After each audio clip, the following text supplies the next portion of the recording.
So in today's video, I'm going to be making 3 cutting boards out of walnut and maple. Then I'm going to do the whole process. I'm going to engrave them, cut them out. I'm going to do the whole thing. So stay tuned to see the whole entire video. Alright, so the first step in making these cutting boards is I have to take my rough lumber and I have to cut it down to 16 inches. So I'll cut all these down into 16 inches on the chop saw. So I have walnut and maple, both about the same length. So I'll measure this out and I'll see how long they are. It's about 75 inches. So then I'll divide that up and I'll cut it up on the chop saw. So now I'm going to cut it up on the chop saw and I'll show you guys what it looks like after I'm done.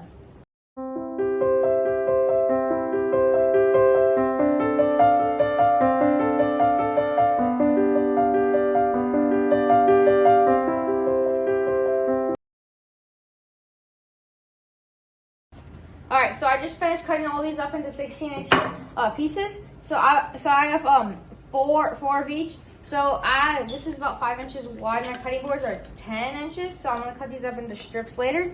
So this should make me about 4 cutting boards if I don't mess up any. So so now I'm going to get the saw stop ready to go, and then I'll cut these up into the strips. All right, so I got the table saw all set up. So now on all these boards, I'm just gonna get one straight edge on the table saw, so that way I can put that up against the fence, and then I'll cut out all the lines perfectly. So I'm gonna show you guys how I do that for the first one. Put on safety glasses, and then I just set this up, and I barely skim off a little bit of the wood. So we'll switch this up. Alright. So now, all I gotta do is turn this on now, and then I'm gonna start popping out.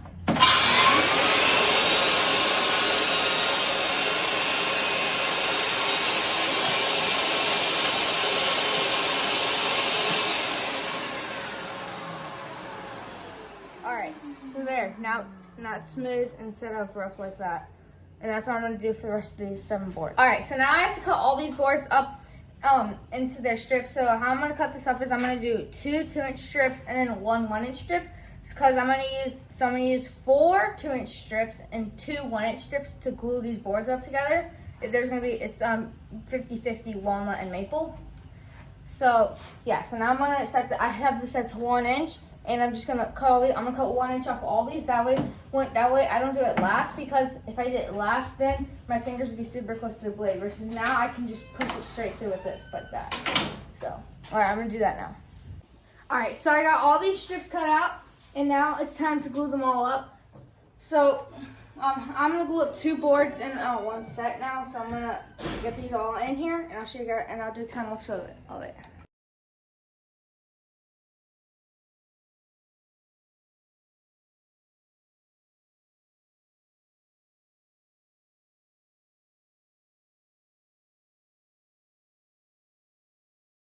Alright, so all the boards are done being, they dried up overnight. So now I'm gonna take all these boards out, and then I have to scrape off the glue from the bottom. So yeah, I'll show you guys how I do that on this board, and then I'll do the other 2 boards after this.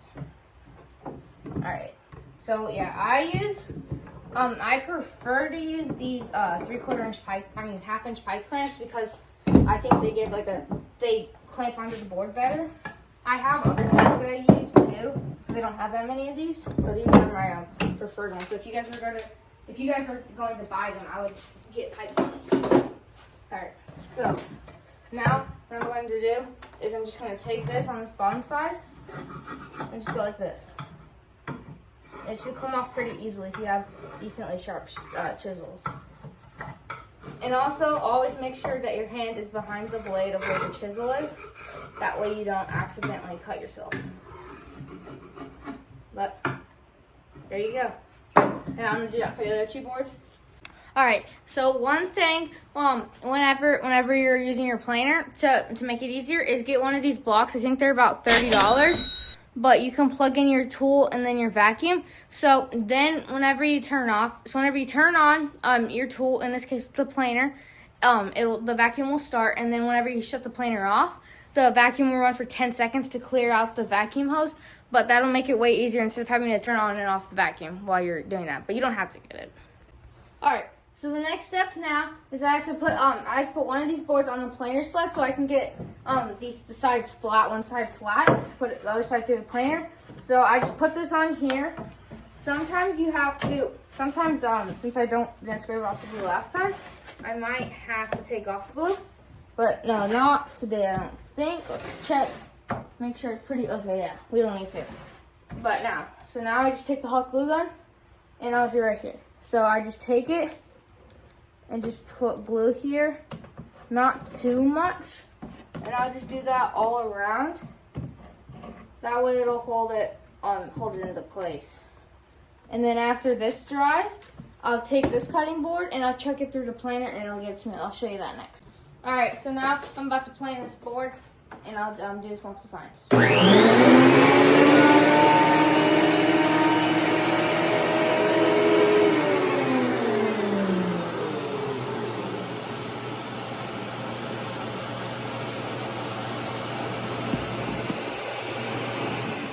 All right, yeah, so I'm just gonna repeat that. I didn't plan off anything on that run, but I'm gonna repeat that for all 3 boards. All right, so now that I have all these planed, I'm gonna cut them down to size on the chop saw, and I'll do a time lapse for you guys.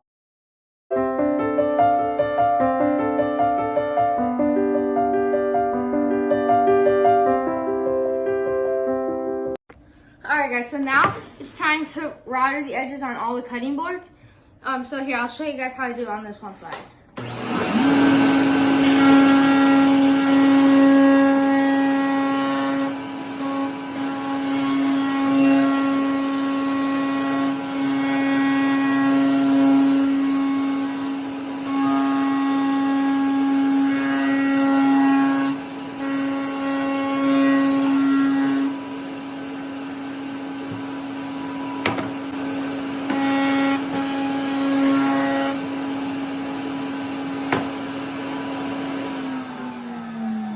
You also want to make sure that you put it deep, like you put it deep enough. But one tip or whatever, whenever you're doing this, if you have a router table, is to make a box for underneath the table, underneath here. That way you can collect all of the dust and it doesn't go everywhere. But yeah, all right, I'm gonna adjust this real quick, and then I'll do a time lapse of me routering out all these.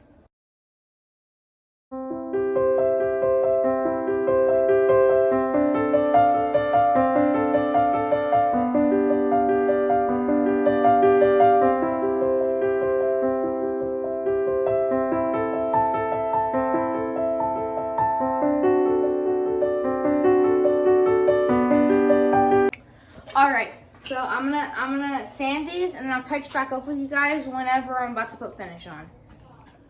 All right, guys. So now I have gotten 2 of these cutting boards completely sanded. They're routed and they're engraved.